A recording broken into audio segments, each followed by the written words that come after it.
Oi gente, bem-vindos ao canal Rubro Preta e hoje eu vou fazer esse vídeo num formato um pouquinho diferente. Eu vou trazer o quadro chamado Bate-Papo Rubro Preta, que é justamente pra gente conversar sobre diversos assuntos em relação ao futebol, Flamengo e muitas outras coisinhas a mais. E claro, para estrear esse quadro tão importante, tão legal pra gente bater um papo mesmo, eu vou trazer um assunto sobre a esquerda progressista e a relação dela com o futebol, porque a gente viu alguns comentários não muito legais nesses últimos dias que acaba afastando o povo, que acaba sendo anti-povo.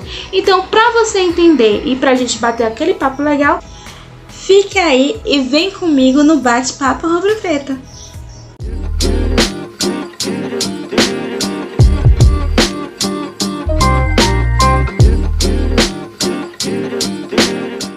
Então, gente, como eu falei na introdução desse vídeo, a gente tá vendo aí nos últimos dias nas redes sociais, pós-derrota do Flamengo, algumas pessoas, alguns setores da esquerda e progressista associando essa derrota do Flamengo a uma derrota do bolsonarismo. É isso mesmo.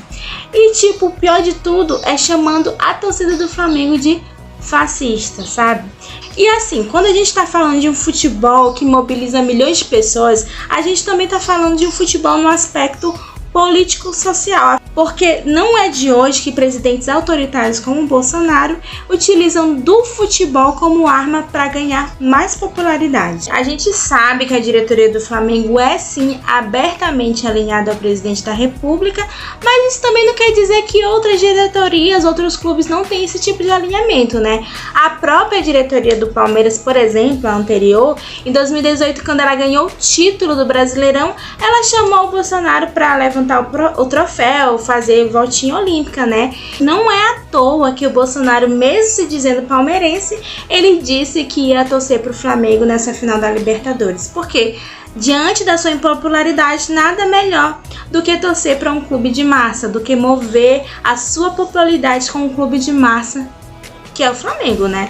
E a gente precisa entender e perceber que o futebol nas favelas e nas periferias do Brasil tem uma função social muito importante, porque assim, para uma população que não vê saída, que não vê um apoio do Estado, o futebol é justamente um meio de ascensão social para suas crianças, para seus filhos, e através dele eles vislumbram uma vida melhor. E é de lá que diversas crianças veem Gabigol, Vinícius Júnior como exemplo de ascensão social. E é também de lá que esses jogadores vieram. E é por isso que cabe a nós, enquanto progressistas, enquanto pessoas de esquerda, ocuparmos esse espaço do futebol e não rechaçá-lo, entende? Porque chamar uma torcida de massa, de preto, de pobre, chamá-la de fascista, não nos aproxima, só nos afasta, e isso é antipovo. Não é porque a diretoria do Flamengo é alinhada ao bolsonarismo que quer dizer que a sua torcida também seja alinhada ao bolsonarismo, né, gente? O próprio Eduardo Galeano, historiador, ele já dizia que na América Latina é comum encontrar em diversas localidades igrejas, em toda parte a gente encontra igrejas, mas que no Brasil é muito mais comum ainda encontrar diversos campos de futebol, seja como eles sejam, pequenos, grandes. E mais do que só torcer por um clube, o futebol no Brasil é cultura, é quase que uma entidade que envolve o nosso país. Enquanto parte dessa esquerda não entender a importância disso e não disputar esse espaço, sempre será antipovo. E o Flamengo, ele representa justamente isso, porque o Flamengo é do povo, apesar da sua diretoria. E como disse o filósofo Silvio de Almeida, quem realmente quiser mudar o Brasil não pode desprezar o futebol.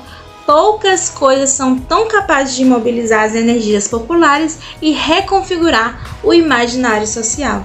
E nós precisamos respeitar o futebol, precisamos respeitar as torcidas e jamais associar os rubro-negros ou qualquer outra torcida também ao fascismo, né, gente? É importante que a gente entenda a mobilização social que envolve o futebol, que envolve esse esporte, e a gente precisa estar dentro desses espaços, a gente precisa estar dentro dessa mobilização social. Enquanto a gente não faz isso, a gente afasta a população cada vez mais. E eu peço que você, anti e clubista, entenda que o Flamengo é o povo, o Flamengo é a massa, o Flamengo tem essa torcida de maioria pobre, de maioria preta.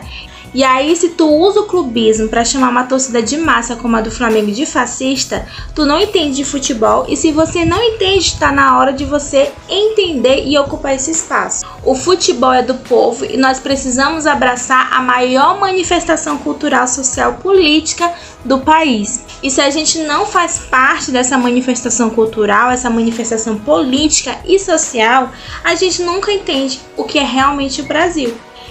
E quem acompanhou até aqui, eu agradeço muito. Esse é só um vídeo bem básico do que é uma manifestação cultural como o futebol e como representa tanto ao nosso Brasil. E se tu tem alguma coisa a acrescentar, comenta aqui nos comentários, obviamente. Mas se tu gostou desse vídeo, compartilha, dê seu like e, claro, se inscreva no canal e ative o sininho. Ajude essa criadora de conteúdo sobre Flamengo, futebol, sobre sociedade, porque a gente está só começando uma caminhada que a gente agradece muito todo mundo que está acompanhando. E é isso, gente. Saudações rubro-negras!